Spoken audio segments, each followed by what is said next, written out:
আপনারা সবাই জানেন আমি বগুড়া থেকে নির্বাচন করে ঢাকা 17 আসনে কেন নির্বাচন করলাম হঠাৎ করে। আমার একটা ইচ্ছে ছিল, আমি ঢাকা বগুড়া 4-এ যখন নির্বাচন করানো 5 করার পরে কিন্তু আমাকে তারা ক্ষমতা বুঝে দেয় না। আমার ক্ষমতা বুঝে না দেওয়ার পরে আমি কি করছি, তখন উভয় আছে যখন ঢাকায় আসলাম, তখন আমাকে আন্দোলন আমার পার্থ লোকজন পাশে আসলো যে হিরো আলম তুমি ঢাকা 17 আসন নির্বাচন করো, তোমরা সব বিষয়ে আমরা সাপোর্ট দেবো।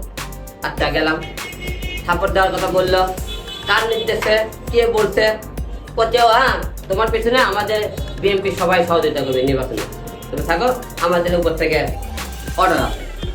আচ্ছা ঠিক আছে, উপর থেকে অর্ডার মানে উপরে বিএনপি উপর থেকে অর্ডার, একমাত্র তারেক রহমান সাহেব থেকে অর্ডার দেয়, উপরে আর থাকতে পারে না, আর কেউ থাকতে পারে।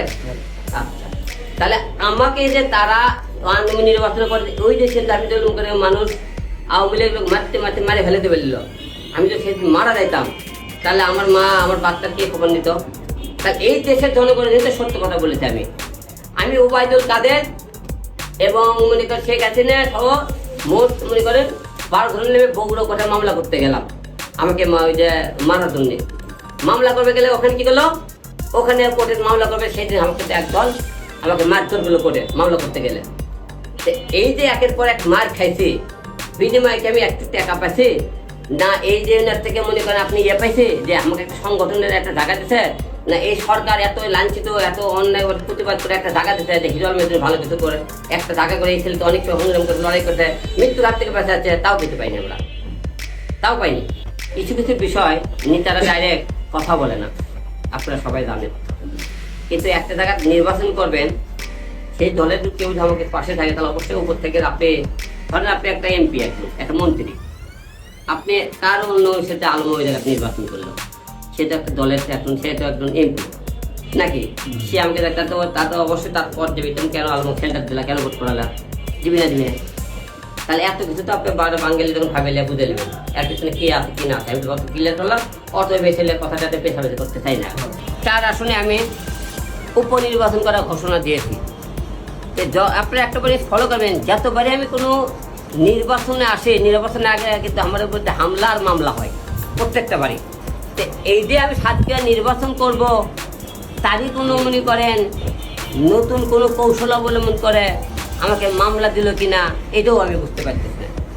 হঠাৎ করে 2 বছর পর আমার নামে মামলা, কোনো আমি আগেও নাই পিছেও নাই, অবশ্যই আর পিছনে তৃতীয় লোকের কোনো মনে করেন চক্করতে।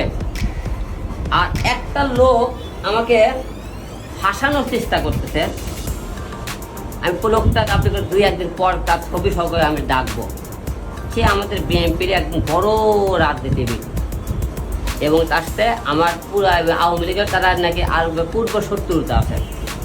সে আমার অফিসে লোক লাগিয়ে দিছে, সিসি ক্যামেরা লাগে বাবা দিয়ে আমাকে ধরে দেওয়ার একটা পরিকল্পনা করেছে। কয়েকদিন পর পরে পুলিশ দিয়ে পাঠায় আমাকে অ্যাটাক করার জন্য, কিছু ধরতে পারে না। আমার সাথে বিভিন্ন একটা মেয়ে একটা গেম খেলার চেষ্টা করতেছে। তারপরে ওই লোকের খবর বের করে দেখি আমাদের বর্তমানে যা ছবি তার দেখছি, যে আমাদের স্পিকারের সাথে তার ছবি দেখছি, যোগাযোগ দেখছি, আমাকে ছবিটা সবে আমি এই দেশটা আমি আরও কয়েকদিন পর্যন্ত অনেক কিছু ভিতরে থাকলেও আমি আপনি মিডিয়ার সামনে প্রকাশ